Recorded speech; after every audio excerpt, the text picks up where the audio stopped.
بسم اللہ الرحمن الرحیم نحمدہ ونصلی علی رسولہ الکریم۔ سپریم کورٹ آف پاکستان کے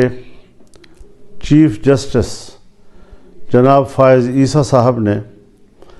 ایک قادیانی کے خلاف درج مقدمہ پر اپنا فیصلہ سناتے ہوئے قادیانیوں کو اپنے مذہب کی تبلیغ کی اجازت دی ہے۔ ان کا یہ فیصلہ شریعت اور آئین اور قانون کے خلاف ہے، اس سے متصادم ہے، اور ہم اس فیصلے کو علی الاعلان مسترد کرتے ہیں۔ یہ فیصلہ مغرب کی خواہشات کے تابع صادر کیا گیا ہے اور قرآن کریم کے جو حوالے اس میں پیش کیے گئے ہیں وہ غلط بھی ہیں، بددیانتی پر بھی مبنی ہیں، اور ان حوالوں کے جو معنی اور مفہوم تفاسیر میں متعین ہیں اور ان کا جو شان نزول ہے اس سے یہ حوالے کوئی مطابقت نہیں رکھتے ہیں۔ عقلی لحاظ سے بھی دانشور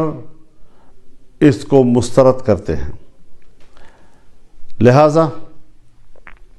سب سے پہلے جمعیت علماء اسلام پورے ملک کے طول و عرض میں ائمہ و خطباء سے اپیل کرتی ہے کہ وہ جمعے کے روز اپنے خطبوں میں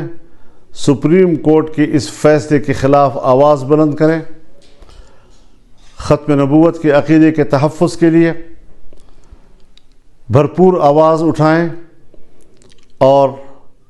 شدید الفاظ میں سپریم کورٹ کے اس فیصلے کو مسترد بھی کریں، اس کی مذمت بھی کریں۔ میں عالمی مجلس تحفظ ختم نبوت سے بھی اپیل کرتا ہوں کہ وہ فوری طور پر اپنا فرض منصبی ادا کرتے ہوئے تمام مذہبی جماعتوں، علماء کرام اور دانشوروں سے رابطہ کریں،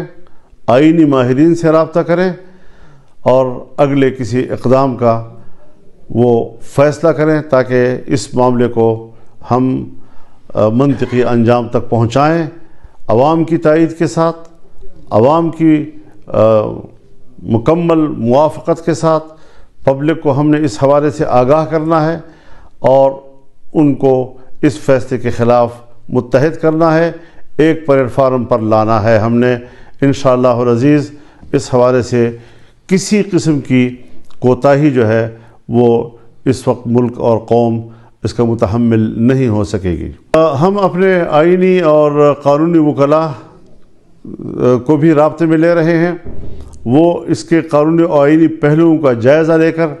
جب نظر ثانی کی درخواست دے گی تو جمعیت علماء اسلام اس مقدمے میں فریق بنے گی، اور